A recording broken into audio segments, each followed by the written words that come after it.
When I tell you Sallie Mae is bending me over and not in a way I like, it's actually insane. Sallie Mae is genuinely evil and they prey on young students. And the reason why they take advantage of young students is because they know if you're reaching out to a private loan like that, you genuinely need it. Out of the 5 Sallie Mae loans I have, one of the interest rates that is the highest is 16.28%. These student loans have to be one of the biggest scams in American history. The interest on my student loans is wild. My 2 private student loans have interest rates of 12.75% and 8.9%, while my federal loans range from 5.8 to 6.6%.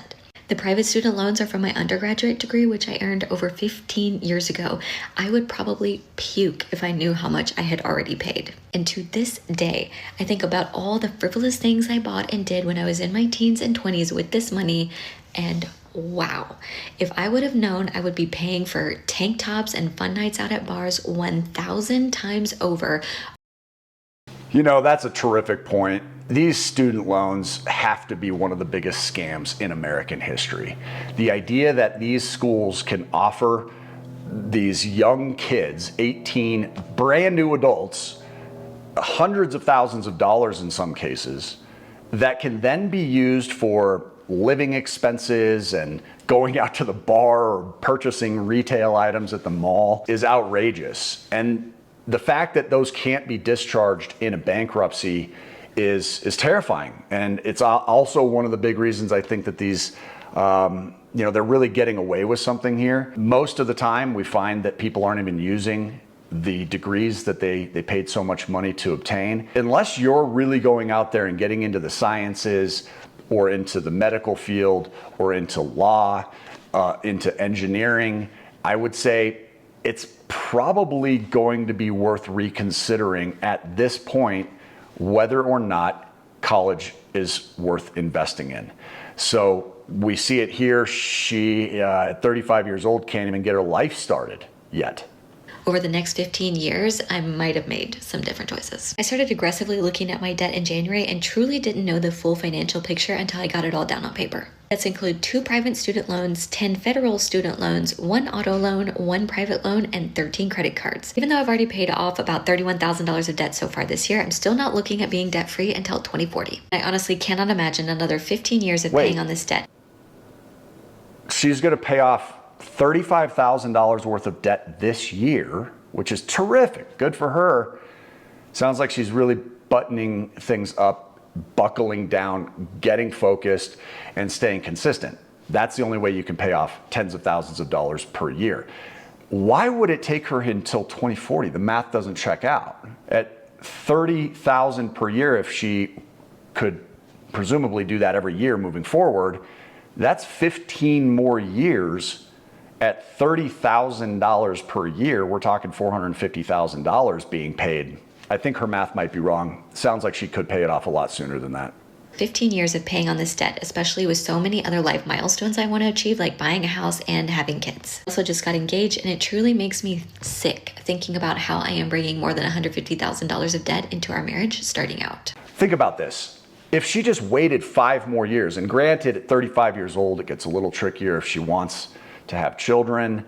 But if she were to just tackle this debt first and continue to build up her side hustles and maybe accelerate this debt payoff journey a little bit more quickly, maybe increase that $30K a year to 40, and then maybe even eventually to 50, perhaps she could get this all done within 3 or 4 years versus 15. I would personally say, focus on the debt elimination, go into a future relationship / marriage debt-free, meaning you can go out and date. You can obviously build that lifetime partnership, but wait on an expensive wedding, wait on having children so that you can start the second half of your life here with a roadmap that doesn't involve you being straddled with debt. Starting out. This is not a video to complain by any means because these were my own choices and I'm working to pay back what I owe, but I hope sharing this can resonate with others, and if you want to follow along. Let's see a couple comments on this one. I'm kind of curious what people have to say. 10 loans and 13 credit cards. What even is a credit score? Yeah, well, obviously a credit score is something that helped her get a lot of debt. 13 credit cards, why on earth? but also I'll never understand people who get that many credit cards. That's insane. 13 credit cards, you're 35 and just now figuring this out. She's late to the party. Hopefully those of you that are watching have learned some of these things earlier than that age. Do you have an update? You could probably educate a lot of people on how to chip away at debt. By the way, this is a great channel for that. If you guys haven't subscribed, go back and watch some of our debt payoff strategies. We have some more advanced ways of getting the upper hand on the banks, eliminating your non-mortgage and consumer-related debts in a fraction of the time, and then even transferring your focus over to your mortgage and owning a house completely free and clear. Now, I generally wouldn't recommend that if you have one of these historically low interest rates like I do. On my property, I'm at 2.8%. It really doesn't make sense for me to attack and pay that off sooner. But if you're at, call it 5% or above, which many people are now over the past few years, it might make sense for you to look into that. Let's go on to Maya. I recently posted about the fact I'm 26 years old and I'm in $95,487.73 worth of debt, and I want to talk about it. Up until 24 hours ago, I did not know that was actually the total of all of my debt, credit cards, and student loans. That number also does not include my auto loan, and if we are adding in my auto loan, the total number is $110,938.83. Since totaling up all of my debt, I don't think I've actually... Why wouldn't she add in the auto loan to begin with? Let's not call it 95 when it's 110.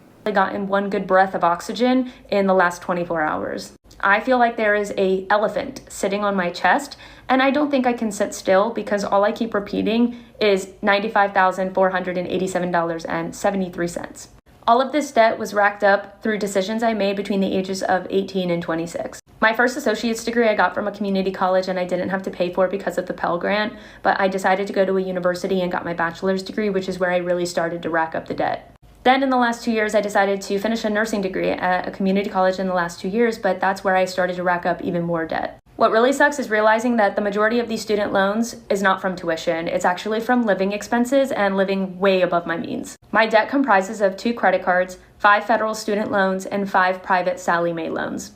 I can handle the federal student loans, but when I tell you Sallie Mae is bending me over and not in a way I like, it's actually insane. Sallie Mae is genuinely evil and they prey on young students. And the reason why they take advantage of young students is because they know if you're reaching out to a private loan like that, you genuinely need it. Out of the 5 Sallie Mae loans I have, one of the interest rates that is the highest is 16.28%.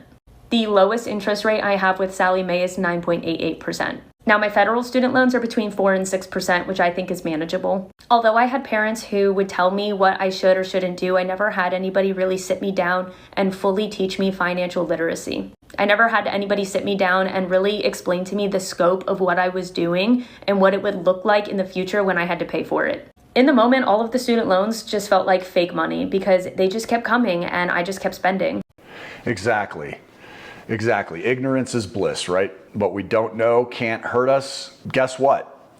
Now she's aware and that so-called elephant is in the room with her. But it was always there, right? So just ignoring the problem doesn't mean the problem doesn't exist. It's actually a much greater threat than being able to acknowledge that that danger is around the corner and starting to prepare yourself for how you can deal with it.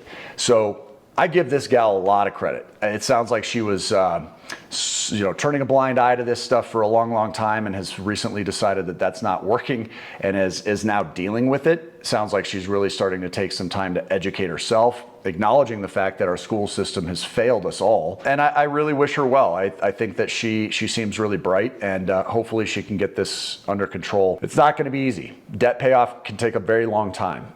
But if you are committed to it and you do work those extra hours, yes, it might require picking up a bit of a side hustle, even if you're just driving for Uber or another carrier service. Maybe you're out bartending when you're able to at night, doing absolutely anything possible, including posting on social media, generating multiple streams of income.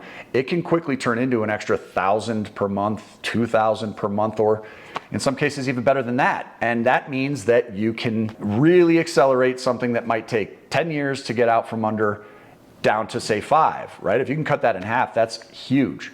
What if you could cut it down to just 2 or 3? Again, I show many videos on our channel here that demonstrate exact case by case, penny to penny examples of how hundreds of thousands of dollars were wiped out in a handful of years. So It is possible, and I really like the angle on that video a lot. With that, I'm going to leave you guys here. Thank you for joining us today. Subscribe to the channel, and in the meantime, keep on cash flowing. Take care.